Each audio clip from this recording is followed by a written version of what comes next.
Iran Kurdistan উত্তেজনার মধ্যে এবার হামলার লক্ষ্য হলো কুর্দিস্তানের প্রধানমন্ত্রীর দপ্তর। ইরাকের কুর্দিস্তানের প্রধানমন্ত্রী মাসুর বারজানিকে টার্গেট করে ড্রোন হামলা চালিয়েছে ইরান। একটি ড্রোন বারজানির দপ্তরে এবং আরেকটি কুর্দিস্তানের গোয়েন্দা প্রধানের বাড়িতে আছড়ে পড়ে, তবে এতে কোনো হতাহতের ঘটনা ঘটেনি বলে জানিয়েছে কুর্দিস্তানের সন্ত্রাসবিরোধী অধিদপ্তর। হামলার পর বারজানি বলেছেন, এটি ঝুঁকিপূর্ণ উত্তেজনা বৃদ্ধি এবং কুর্দিস্তান অঞ্চলের শান্তি ও স্থিতিশীলতার জন্য হুমকি।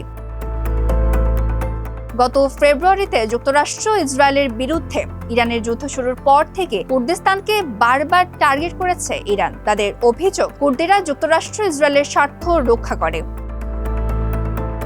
আল বাওবার তথ্য অনুযায়ী কুর্দিস্তানে ইরান ও তাদের মিত্ররা কয়েক হাজার বার ড্রোন হামলা চালিয়েছে। ইরবিলে এক হামলায় নিহত হন 9 জন। এবারের হামলার নিন্দা জানিয়েছে সংযুক্ত আরব আমিরাত। দেশটির দাবি, এটি ইরাকের সার্বভৌমত্ব ও ভৌগোলিক অখণ্ডতার পাশাপাশি ইরাকের কুর্দিস্তান অঞ্চলের নিরাপত্তারও সুস্পষ্ট লঙ্ঘন।